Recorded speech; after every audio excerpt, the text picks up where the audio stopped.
Salut mes petites vanilles, j'espère que vous vous portez bien. C'est un réel plaisir de vous retrouver comme chaque jeudi à 18 h sur cette chaîne pour parler cuisine. Et aujourd'hui, nous allons parler de la crème brûlée, un dessert qui est tout simplement incroyable, avec sa crème vanille au fond bien froide, sur le dessus sa cassonade croustillante et bien caramélisée. C'est tout simplement divin. C'est peut-être un de mes desserts préférés. Et vous, dites-le moi en commentaire si la crème brûlée est un de vos desserts préférés. Avant de commencer cette vidéo, 3 petites actions à faire les amis. Vous abonner à cette chaîne si ce n'est pas encore fait. N'oubliez pas non plus de cliquer sur le petit pouce bleu juste en dessous de cette vidéo, ainsi que d'activer la cloche des notifications. La crème brûlée, 3 pays se bagarrent pour la paternité de cette recette. L'Espagne par le biais de la crème catalane, une recette qui aurait vu le jour au Xe siècle, une recette qui contient des œufs, du lait, du sucre, de la fécule qu'on caramélise avec du sucre blanc. Ensuite, il y a la recette que nous allons faire aujourd'hui, la recette française, qui elle a vu le jour au XVIIe siècle, qui contient des œufs, du sucre, de la crème et qui est caramélisée avec de la cassonade. Et ensuite, il y a le 3e pays et le dernier, c'est l'Angleterre, qui elle se positionne comme le pays qui aurait remplacé le lait par la crème. Et donc, elle réclame la paternité de la crème brûlée. Donc, je vous laisse aussi me dire en commentaire si vous pensez que la crème brûlée est une invention espagnole, française ou anglaise. Maintenant, place à la recette.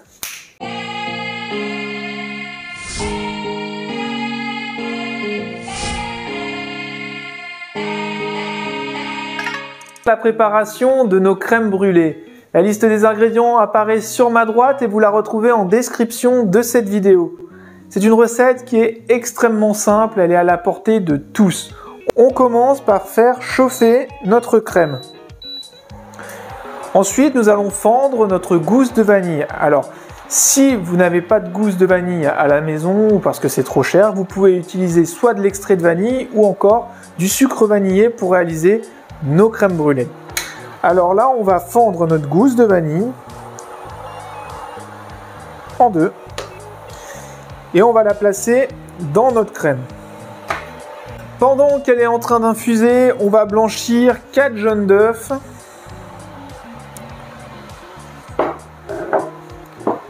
Avec du sucre.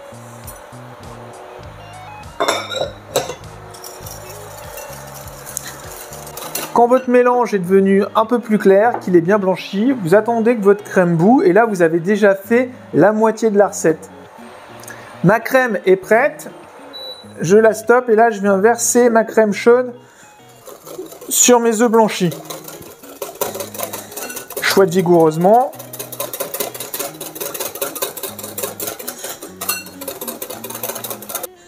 Ensuite, je vais récupérer les graines de ma gousse de vanille que j'ai fondue en deux. Voilà, comme ça. Je remets dans ma préparation. Je fais l'autre côté.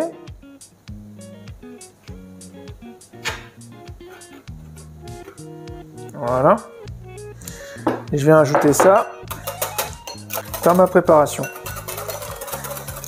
Une fois que vous avez mis la vanille dans votre préparation, ne jetez surtout pas la gousse. Vous pouvez la conserver, vous pouvez la mettre dans un bocal par exemple avec du sucre.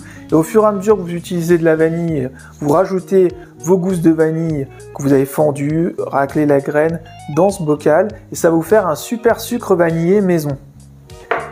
Et là, notre appareil est terminé. On prend 4 ramequins à crème brûlée sur une plaque pour aller au four et là, on vient verser notre appareil à l'intérieur.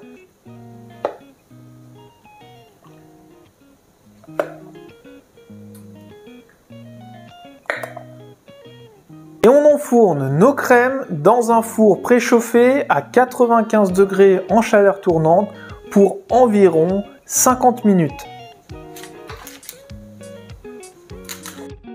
Nos crèmes sont cuites, je vais les retirer du four et je vais les laisser refroidir. Voilà, sur ma planche, comme ça, pendant une petite demi-heure. Et ensuite, je vais les placer au réfrigérateur pour minimum 6 heures pour avoir des crèmes bien prises, qui seront bien froides. Et puis ensuite, ça sera le moment du feu. Ça sera le moment où on va les faire caraméliser à l'aide d'un chalumeau. Et puis viendra le moment de la dégustation. Donc, je vous dis à plus tard. Nos crèmes brûlées sont prêtes, on va venir les caraméliser avec un petit peu de cassonade. On verse le sucre sur le dessus, on le répartit bien. Et à l'aide d'un chalumeau, on va venir les caraméliser.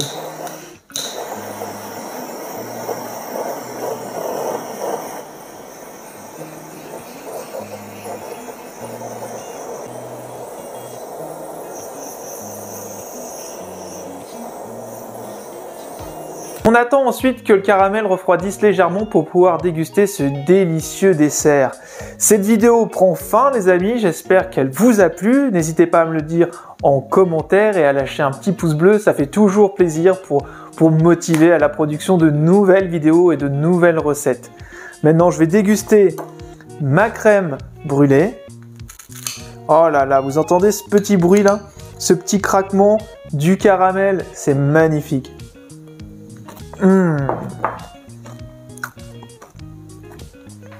Ce qui est super agréable avec cette recette, c'est vraiment la nuance entre le côté croustillant du caramel et légèrement chaud avec l'aspect très onctueux de la crème qui elle est très froide. Voilà, ça joue une nuance qui est vraiment très agréable dans ce dessert. Je vous dis les amis, à jeudi prochain, n'hésitez pas à réaliser cette recette chez vous. Portez-vous bien, bonne cuisine. Ciao, ciao!